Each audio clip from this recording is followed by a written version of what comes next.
Another day, another Derby profile. Today's episode is going to be on Practical Move. Let's groove. So to start things off, we got the stats of Practical Move.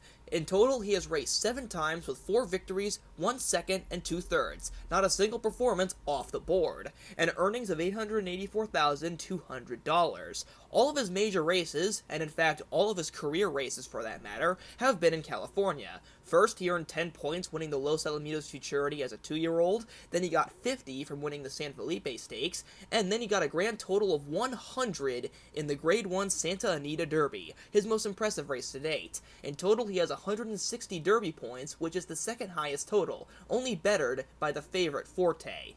For highest speed figure, it currently is in his run in the San Felipe Stakes, which, according to the DRF, gave him a solid 100 speed figure, only ever bettered in this Derby field by 2 fills with a 101.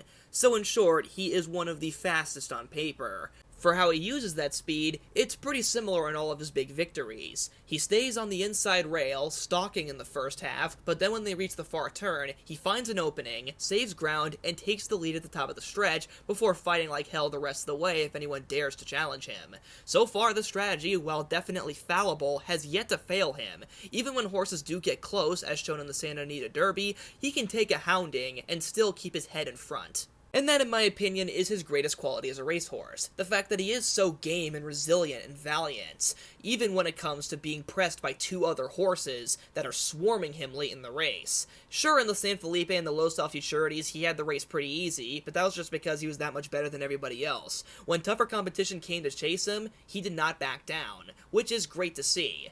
Also, he is putting his best foot forward, riding a 3-race winning streak, and all 3 races were grade 2 or higher, which is a pretty nice statistical look.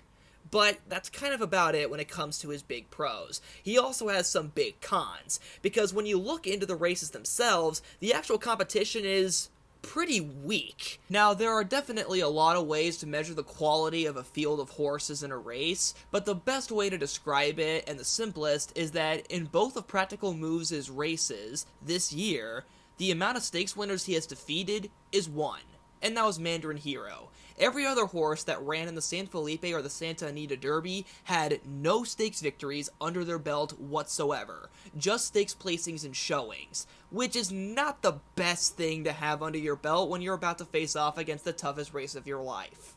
And this also isn't really helped by the fact that he has won all 3 of his big Derby races the exact same way, so you can make the argument that he was able to get away with these races because he had weak competition to deal with, and when he finally had a stakes caliber horse to face off against, he only barely won. So, that's not exactly the best thing in the world, 2 pretty major weaknesses, despite how game of a horse he really is. So for all of that, I would give Practical Move a B grade.